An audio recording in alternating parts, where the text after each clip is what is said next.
welcome to the Snow West Show. I'm Ryan Harris, host of the Snow West Show, publisher of Snow West Magazine. We do still print the magazine, believe it or not. 50 years. We just hit 50 years, January 2025. So a little pat on the back there.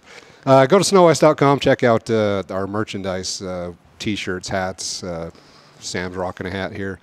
And subscribe to the magazine. Lots of cool features, especially coming up in the March issue. We'll have all the 2025 snowmobiles in there. Lots of cool new stuff coming out. The Snow West Show is brought to you by Polaris Snowmobiles. Polaris Pro and Chaos RMKs are engineered for 3 things. You guys should know what those 3 things are. What are the 3 pinnacles of Polaris mountain sleds? Winning races. Fun. 4 things.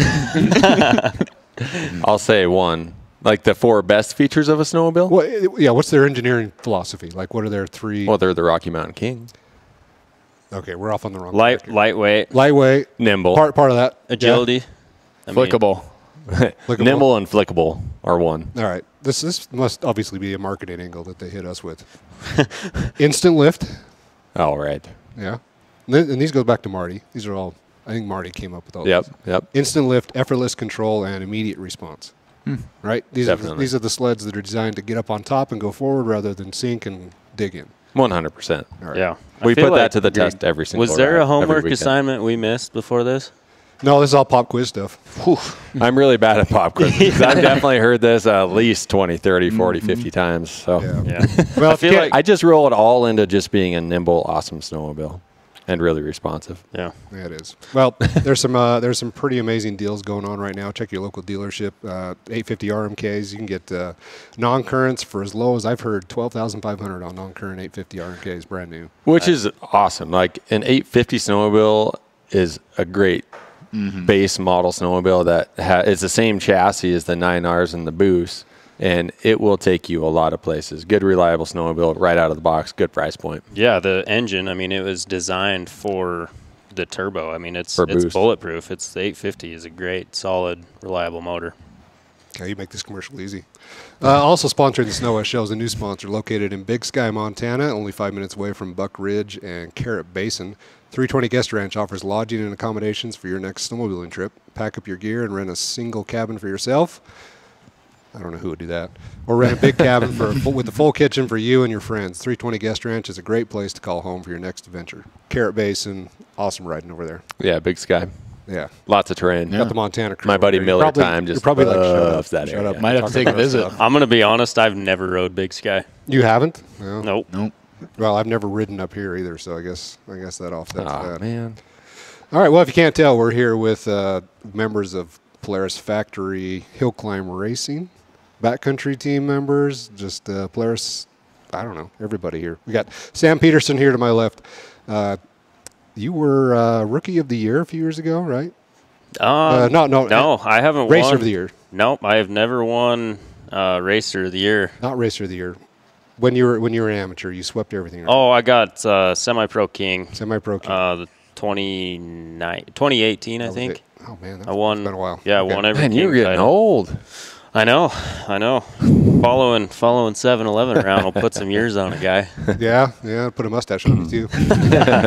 Next to Sam, we have Keith Curtis. Needs no introduction. Do you everybody have Keith in their phones as GOAT? Like, Do you really want to know what he's in my phone? I do. Now I want to. Yeah, that joke went south, but I want to know now. You said there's limits on the PG version of this. So. There is no PG version of it. Everything's on the table here. You ever seen the old man emoji? Yeah. And that's the picture. Okay. Do you really? I'm going to drive you into the ground, He bro. wanted the honest answer. Just keep on fueling the fire. In his defense, I still can't keep up with him. So you're getting there. Toby Shepherd next to Keith over there. Toby, you're out of Montana up here as well, right? Yep. I'm about 45 minutes away, Jackson, Montana. Jackson. Okay. So, yep. But in Montana time, 40 minutes is like just down the street. No, yeah, definitely just a jaunt. Yeah. it's a couple mountain passes. Yep. No 40 big miles, deal. but 25 minutes. Yeah, Dylan and I were talking about it this morning. It's like no big deal to be 3 hours away on Montana. Nothing. That's just down the road. It's a morning stroll. Yeah. Yep. And we have Dylan Sharp down there at the end. Sharp? Hart. Wow. Flying Hawaiian. Yeah. Number 2. Flying but Hawaiian. number 1, number 2. 2.0. 2.0. There Yeah. we go. 20-year-old. Yep. Young gun. Yeah, I remember being that. For 1 year. Live it up. That's right. It's coming to an end.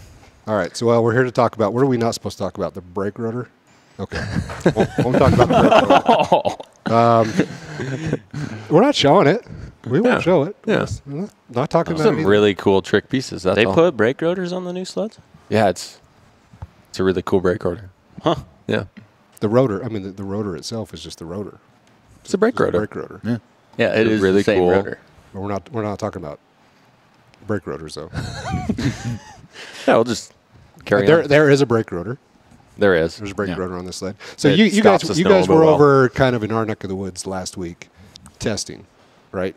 Testing race sleds, putting what is that? Is this the first time out where you've gotten together and tested for the upcoming Rimshaw season? You were supposed to be racing, but that Right. So Bear Lake, I call it Bear Lake, Salt Bass. It was supposed to be this last weekend, and with these warm temperatures, they were trying to plow out the field, and they got the grader stuck. So they canceled the race last minute. Like, we were all loaded up, ready to go, and then they canceled it like the day before we were supposed to go. But a bunch of us ended up heading down to Afton area anyways, and went down and tested and met up with the engineers and tested suspension, tested the new 9 mods, tested clutching.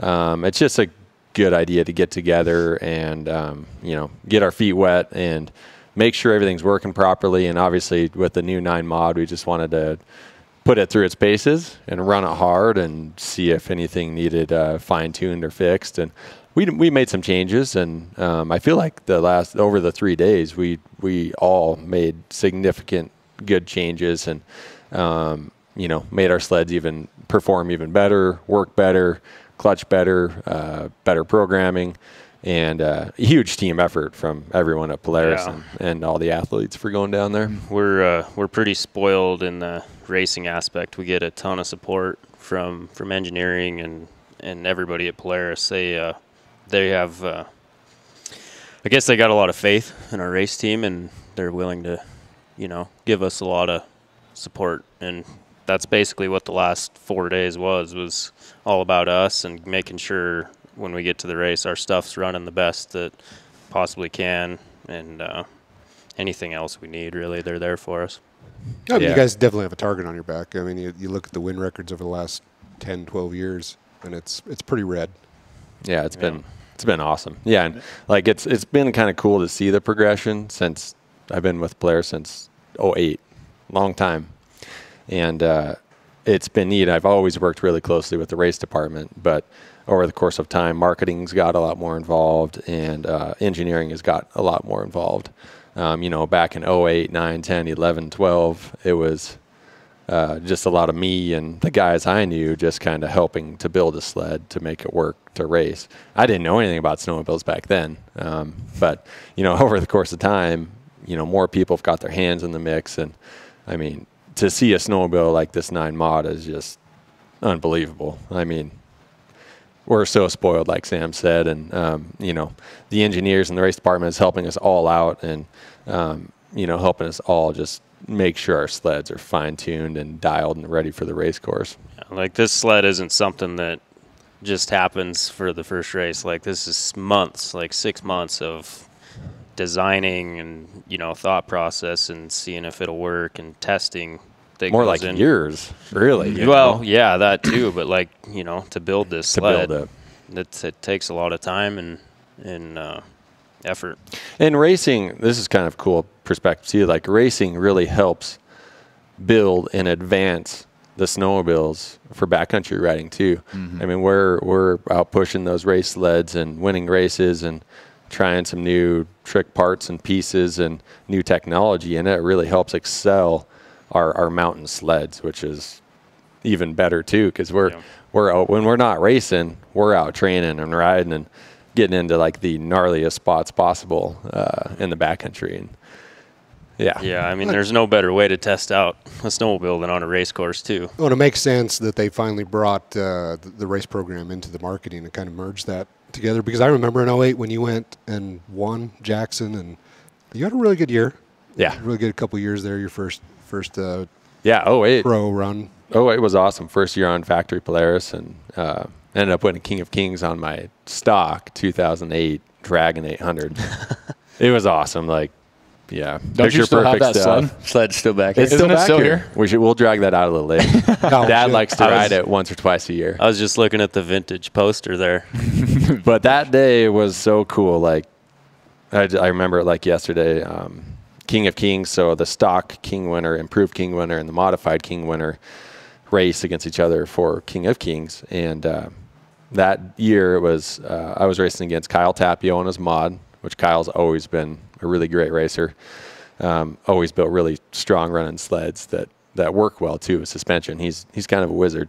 And then Les Keller was I was racing against him that year too, and both Les and Kyle got stuck in the rock field, the rock garden going up there, and I think I was second up or maybe first up. But anyways, made it to the top, and those guys, I remember Kyle hearing this booster come up. I was like, oh man, he's hauling the mail here, and he ends up getting stuck, and so did Les, and that was a really cool memory for back in 2008 on the old Dragon.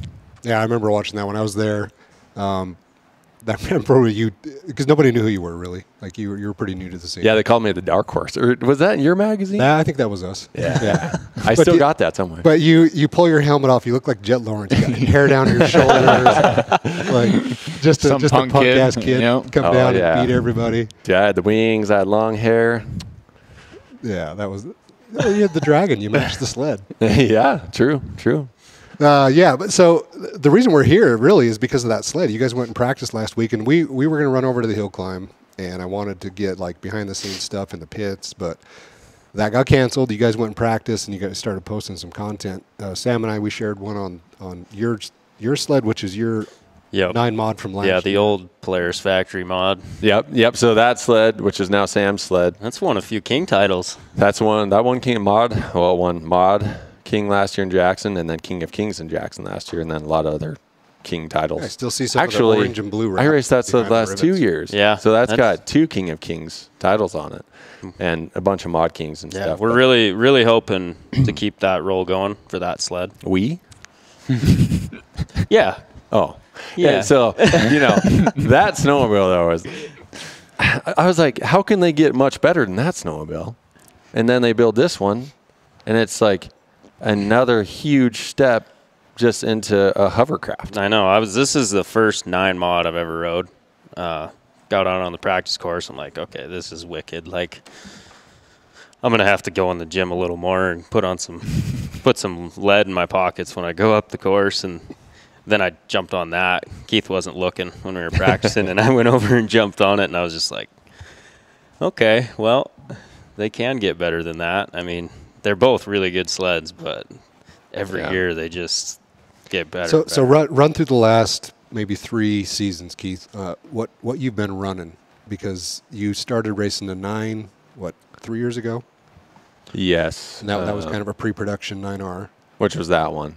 So rewind even a little further. Is this turboed now? Yeah. So 2019, I was running a prototype Polaris turbo on an axis. Yeah, on an axis. Yeah. And Boondocker was slightly involved with that, building some parts and whatnot. But yeah, that year was Polaris prototype turbo, which was kind of cool. And to see the progression between 2019 and now, it's unbelievable.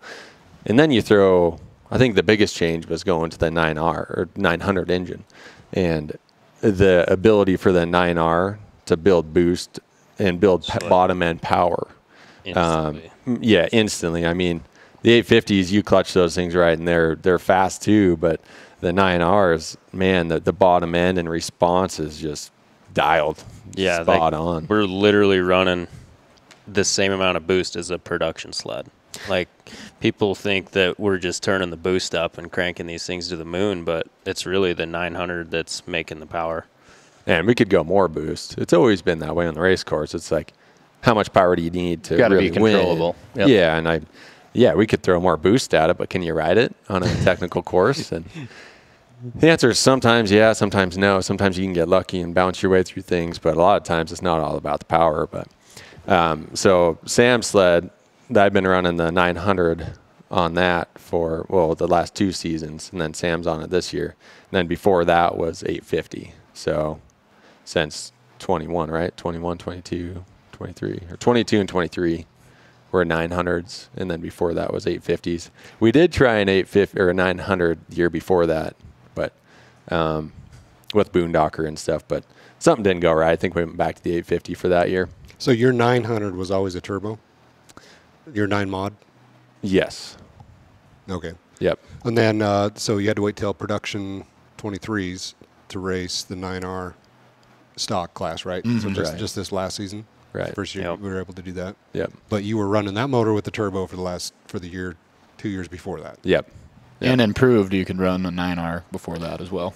Yeah, and improved shit. I was running the 9R improver with twin pipes since 2019. Yeah. Long That was a Carl's. Which is a fun sled. Carl's motor. Carl's 900. So were you swapping cranks when you were running Carl's 9, or was it just the top end 9? Just top end. Yeah. So going to the lighter crank Right. and everything, that made another big difference. Oh, yeah. I mean, you compare a lightweight crank to a normal crank, and you can feel the gyration in there, and that it's only half a pound, I think.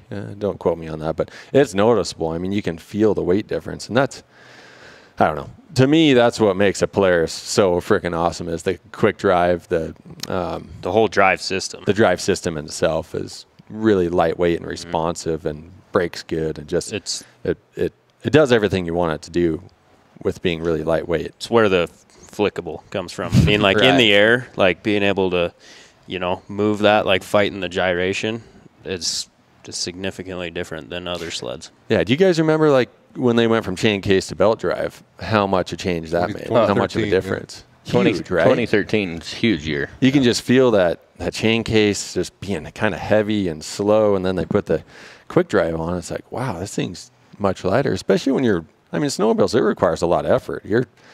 You're wrenching the thing every second of the day when you're riding in the backcountry, and anything that can make that like easier is nice. Yeah, and I don't know if that's slowed down or we're getting away from it a little bit because the power has caught up. So the power side of power to weight is playing a bigger role. But yeah, from 2000, I don't know, say 2011, after the Dragon, start on Pro Ride, from there forward with Marty. Yeah, that guy was so focused on an ounce or two here off rotating mass is enormous. And then if you can do an ounce here, here, and here, that adds up to something that's pretty significantly noticeable. Well, I think the quick drive was 5 pounds, wasn't it? When they so that's an enormous drive. piece of weight. But some of the other stuff that they've done is just to lose a little bit where they could. And the rotating mass, right? Like rotating mass is a huge part of all that. Horsepower helps too. Makes things feel a little lighter. So since the factory turbo, people aren't worried about weight as much. Like the lightweight builds are amazing, but it's like, holy crap, my stock factory turbo does what my $25,000 mod sled 4 years ago. Well, if you're just kind of cruising around in the trees, like bebopping, not really on it, it's like, kind of heavy. But then you start, putting some boost to it and really riding it, it's like a lot lighter. I remember in 2016 going to meet up with Marty and Darren Gould. Actually, we all met up together and rode the 2016 when I went to the Axis. And before it had come out, and Marty's like, "Oh man, this thing's awesome!" And we went and met up before it was released, and they changed the whole chassis again. Completely Even different. The Pro Ride chassis was awesome. Like that was a huge year, 2011. Like that was one of my best years of racing. Just they were completely like way ahead of the game. And then 2016 they made even more changes, and it's just like it's cool to see the progression and how they can keep making the sleds more nimble and responsive and faster and better and just more awesome. It's kind of cool how they base all that stuff off of the racing too, like how much racing and the backcountry can overlap. Mm-hmm. Yeah, that's the first thing that I remember is like in my shop I found a couple supercharger pulleys that Dad ran in '98, and it was a belt drive sled. Wow. But they didn't have Kevlar, and they didn't have the technology to hold the belts together to hold the horsepower back then. Right. And same thing with turbos. I mean, you have XLT turbo with 40 pressure lines off the carburetors, So I just want to point out here, Dylan and Toby, they are the super tuners. like they love to super tune stuff. And then you got Sam and I were like, let's just go ride. Yeah. We just want to put seat time on. We go get miles on and get seat time in. And these guys are always tinkering with stuff, which is, it's cool because they're way better mechanics than Yeah, that. it works out good for us because when we break down, Well, they're like, oh, hey, I got this. I got this. Every group has somebody in it We've that saved carries you a the couple tools. times this year. Yeah, Toby and Dylan have saved us several times in the backcountry. Yeah. But it's cool because Toby, he didn't really get into snowmobiling like a lot until 2011, right? No, I Around that quit time frame? football and bought my first mountain sled in 2011. So I watched kind of had Toby eat it. How old so were you many then? times. Yeah. How old were you then? I was your age. No, my age. There you I go. had never ridden in the mountains, seriously. Never had a liquid-cooled sled. Everyone's like, oh, you're related to David Shepherd or whatever. And I had to kind of start out from ground zero in the mountains. So, And yeah. we watched that unfold, huh? Yeah. Sam and I did. Riding with Keith and especially, back then. I guess Sam and I didn't really start riding until 18, 19, something like that. Somewhere But in there. Toby, I watched him come in from 2011 and from all over the place, hitting trees, getting clotheslined by trees, thinking he was dead. Oh, wait, that still happens. There was still happening. no lack of try with Toby, though. you have to think Keith was dominating in 2011. And that's when I learned wrong foot forward. That's funny. We're trying to side hill, and I think I spent more time just trying to get my sled up a hill than ride for the first year or two. But there's something to be said for riding with people that are really good riders. Just maybe they're not going to stop and teach you techniques necessarily. no, But What do you mean? But that's the mutual the benefit. challenge of trying to keep Yeah. up can teach you more than you can learn. Yeah, anywhere. like I was really young when I started riding with Keith, and I think the one thing I had going for me is I didn't have any quit. So Willpower. you would think a legend like himself would give me a few pointers here and there. Your competition. Make this a Left little in the easier. dust. I don't even know if I was racing then, but we've rode for 5 or 6 years, a lot, almost every time we ride.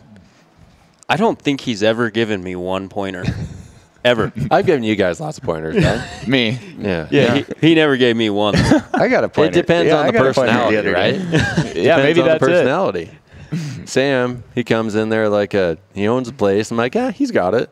He's fine. And then, if people, if I can see people are struggling or need help, I'll give a few pointers. No, you won't. Sometime. You're Come like, on. all right, let's get out of here. What about the race course last week, huh? I give you pointers. You did. You did. We I'll used to- give you credit. we used to go ride with Marty and Jack. You get those two together, Jack Struthers. Oh, yeah. And Jack's probably one of the best riders I've ever ridden with in my life. But I don't see him very often. He just takes off.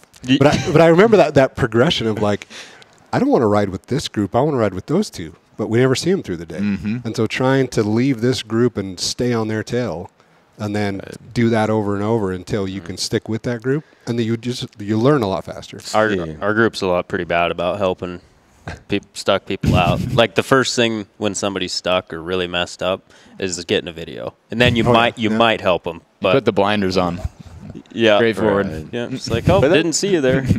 To go to your point, though, Ryan, it is surrounding yourself around better riders. I've done it a lot in the motorcycle world, and even just riding with Brant. The first time I rode with him, I was like, "Whoa, this is an eye opener." But it's cool, that day or that week or whatever, you're just getting drilled into the ground, and man, I don't ride worth a crap. And then the next day, you come back at it, and you're like, "Whoa, I'm a lot better." And that just keeps building over the course of time, and it's cool what you can take away, even if you don't think you're taking anything away from it. As long as you're getting pushed and around the right people, that's what makes you progress. Yeah. Yeah. Okay, so let's kind of stay on that, but transition a little bit into race technique. What makes you? What's the secret? What's the Keith Curtis secret?